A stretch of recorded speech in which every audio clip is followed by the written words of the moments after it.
ज्ञान से हमारा शारीरिक बल और मानसिक बल, बौद्धिक बल बढ़ता है, और विचार करने से हमारा आत्मिक बल प्रकट होता है। आत्मा बल तो है सभी के पास,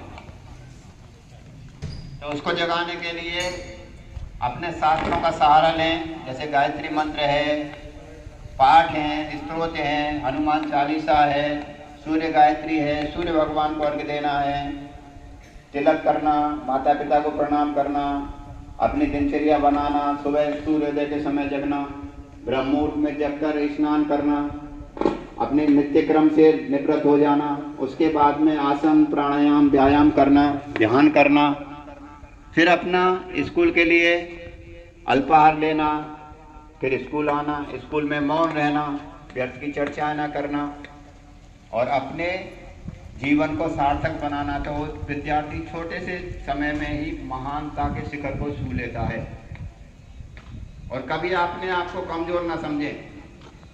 अब्राहम लिंकन जो बचपन में थे तो उन्होंने देखा कि सुना किसी से आत्मबल बहुत बड़ा बल है और जो संकल्प बल में बड़ी शक्ति है।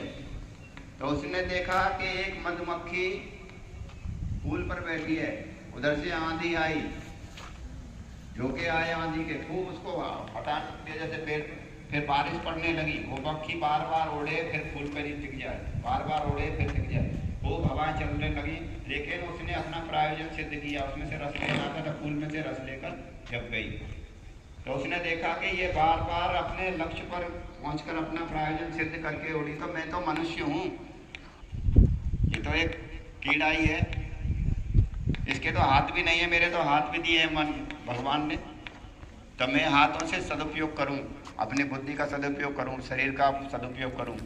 तो कुल मिलाकर हम विद्यार्थी हैं, तो विद्यार्थी काल में अपने जीवन का सदुपयोग कर लें और महान बन जाएं। अभी आपको इस विद्यार्थी शिविर में योगासन, प्राणायाम, व्यायाम, संस्कार के बारे में बताएंगे। धूप हो जाती है इसीलिए अभी जल्दी तैयार किया। हमारे बीच में जितेंद्र कुमार फौजी आए हैं, ये पिछले साल भी आए थे। ये छुट्टी लेकर आते हैं केवल स्कूलों 15 दिन के लिए, और जगह जगह जाएंगे। तो आप इनसे ऐसा लाभ ले लें कि जो इन्होंने अपने जीवन में अपनाया तो ये ऊंचाई पर पहुंच गए। ये हमारा दुर्भाग्य है, हम मालिक होकर नौकर बनना चाहते हैं। आप देखें ना, नौकरी करते हैं सब सर्वेंट ही तो बनेंगे, दूसरे के किसी के कहे में चलेंगे किसी के, लेकिन हम स्वतंत्र हैं, हम अपने मालिक अपने आप बने, फिर जो प्रारब्ध में होगा होगा।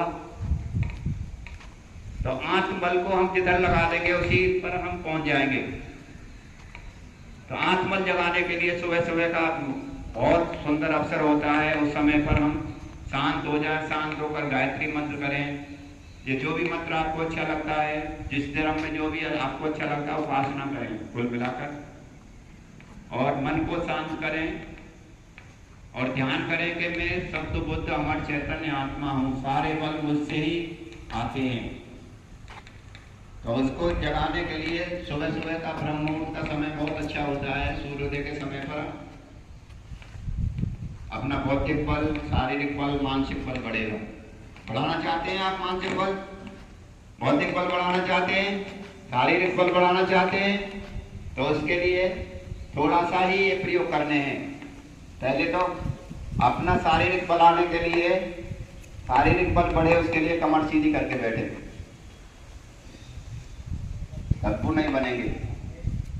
जो दब जाते हैं उनको दुनिया दबाती है, और जो खड़े हो जाते हैं उनको कोई हिलाता नहीं। आपने नदी में पत्थर देखा होगा, वो टिक जाता है तो धाराएं पानी उधर से उधर निकल जाता है, लेकिन जो बहते रहते उसके पास में तो फिर गोल मटोल बनते चले जाते हैं, बहते बहते बहते बहते बड़ा तो इतना था लेकिन इतना सा बन जाता है, जिसको शालिग्राम बोलते हैं। देखा ना, छोटा सा लुढ़कते लुढ़कते पहाड़ों से, और जो पहाड़ों पर वहां टिक गया वो आज भी खड़ा है। तो हम खड़े हो जाएं। उत्तिष्ठ जाग प्रात परान बोधयात, ये हमारे शास्त्रों में आता है। उठो, जागो और अपने लक्ष्य को प्राप्त करो। अभी थोड़ी सी प्रार्थना करेंगे, हाथ जोड़े।